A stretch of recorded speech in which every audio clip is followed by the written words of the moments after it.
Again, we're talking about adding value, not just, it's not about your hours that you put in. Yeah. So talk to the person that has their whole life, their whole career, felt like they should get paid for their potential or their ideas or not necessarily tied to the value. All right, well, first off, I'm going to go ahead and fire them off real quick here. Bill Gates, Oprah, Steve Jobs, Michael Dell, Mark Cuban, Denzel Washington, Martin Luther King, Ronald Reagan, JFK, Michael Jordan. These are all people I've read their biographies or autobiographies. Sure. Thomas Edison, Russell Simmons, Jay-Z. They all, guess what? How many hours did they work a week? How many hours? Well, it couldn't be more than 40. Well, FDR with the Fair Labor Act made it against the law to work 44 or more hours a week. But the point is, these guys all worked no less than 7 hours? No. 17 hours? No. There's a sale at Kohl's? No. These guys are working 60 hours a week minimum. Yeah. Minimum? That just broke my brain. No.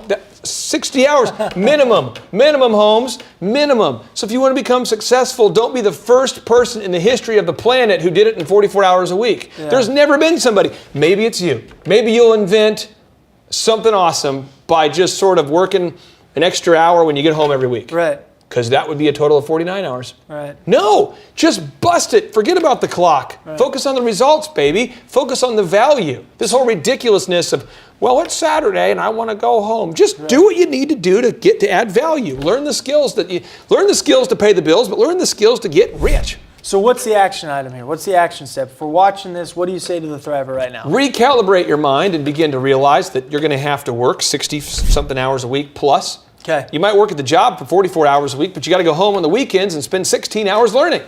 Why? Because you can't be the first person in the history of the planet. I mean, if I came to you right now and I said, here's the deal, Caleb.